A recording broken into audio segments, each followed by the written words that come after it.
En este estudio de moral bíblica y de los derechos familiares, hoy llegamos al tema de la necesidad de formar a los hijos en el hogar, a los niños, a los adolescentes, a los jóvenes y aún los adultos deben aprender a cuidar su alma, su mente, sus emociones y su corazón, rechazando todas aquellas ideas malignas y torcidas de este mundo.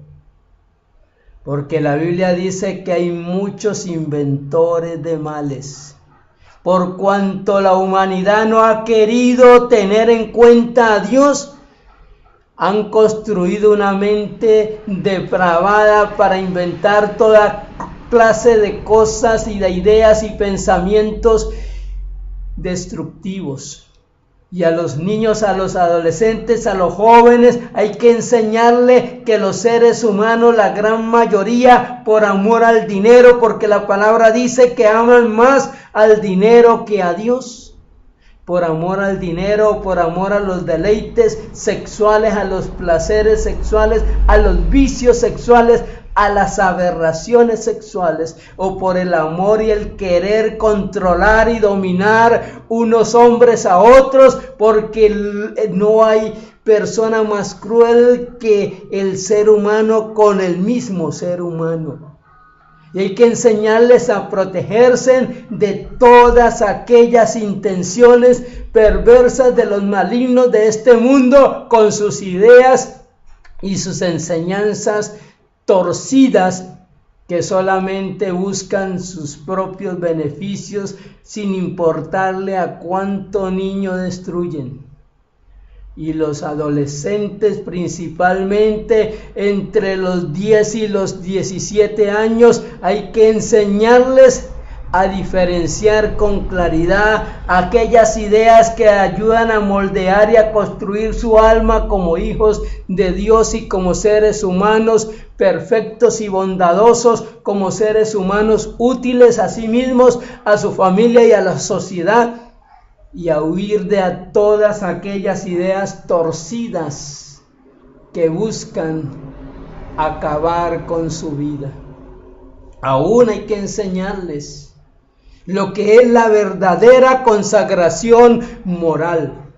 A los niños tienen derecho a aprender de Dios, tienen derecho a ser llevados a la búsqueda de una fe auténtica y verdadera, fundamentada en la revelación de Dios, una consagración del alma, porque si los padres no cumplen este deber de transmitir valores, principios y una fe verdadera en Dios, el mundo no le va a dar esa oportunidad. El mundo, con sus ideas torcidas y perversas, solo los va a llevar a la destrucción y a la muerte.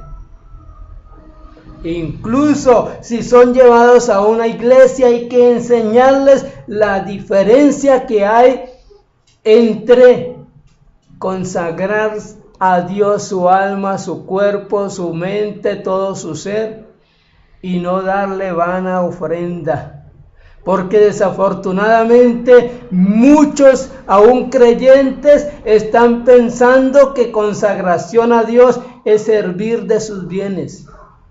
Pero la consagración a Dios no es servir de sus bienes. La consagración a Dios es, como dice el apóstol Pablo en Romanos capítulo 12, que vuestro culto racional sea entregar vuestros cuerpos en sacrificio vivo y santo a Dios, que es el culto racional. A los muchachos, a los jóvenes, a las jovencitas, a los niños, aún muchos adultos que no han sido formados adecuadamente durante su vida, necesitan aprender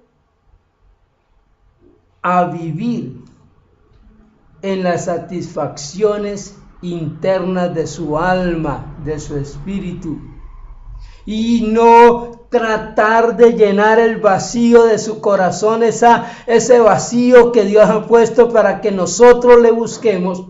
No intentar llenar eso con emociones y alegrías externas.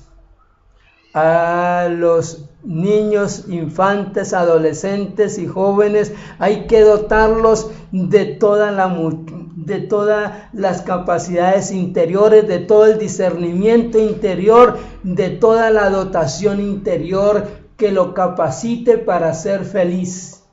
La felicidad es un estado interno del corazón, del alma, del espíritu, en comunión plena y permanente con el Altísimo, con el Espíritu Santo, en oración, en alabanza, en conocimiento de la palabra de Dios.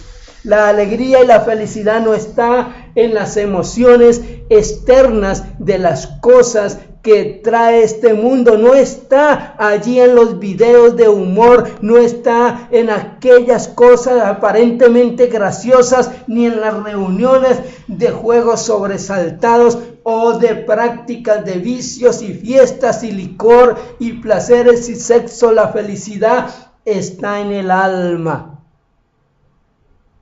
de crecer tranquila, calmada, reposada y sosegadamente, valorando lo que tiene, la familia, sus capacidades, a Dios, a su futuro. Los niños tienen derecho a ser enseñados y los padres tienen la obligación de no hacer una ruptura ni fragmentar ese hogar y esa familia y esa relación allí entre los miembros de su casa. Desafortunadamente, hoy en día hay muchos padres, muchas madres que piensan más en ellos que en sus hijos. Y por ese pensamiento egoísta solamente en ellos, porque como tampoco fueron formados y no tienen criterios acerca de lo que realmente es valioso e importante para el ser humano, rompen sus relaciones de pareja y violentan el derecho de los hijos a crecer enseñados y con el ejemplo de un padre y de una familia. Los hijos tienen derechos a ser formados en una disciplina familiar. Desafortunadamente, una de las ideas torcidas de hoy en día es pensar que la disciplina familiar, los mandatos de Dios, la instrucción que dan los padres en la casa, la corrección que hacen los padres, es faltarle al derecho al desarrollo que tienen los niños de su personalidad, cuando la personalidad es un deber que tienen los padres de formarla en sus hijos con valores y principios. Desafortunadamente, hoy en día el mundo promueve la libertad sin límites. Y los niños tienen que aprender a vivir en límites. Los adolescentes tienen que aprender a vivir en límites. Porque toda violación de los límites repercute en el sufrimiento, el dolor, los problemas, los vicios de las nuevas generaciones. Hay que enseñarles a tener un concepto adecuado de sí mismos y a no pensar que son superiores abusivamente y a usar su tamaño o su mayor fuerza física y a no hacer presión psicológica o social sobre los demás. A los niños hay que enseñarles a valorar y respetar a los demás niños, a los demás adolescentes. Y hay que enseñarles a que nunca pueden hacer justicia por cuenta propia. Qué importante es que los padres asuman esta tarea de formar adecuadamente a los hijos para vivir con los demás.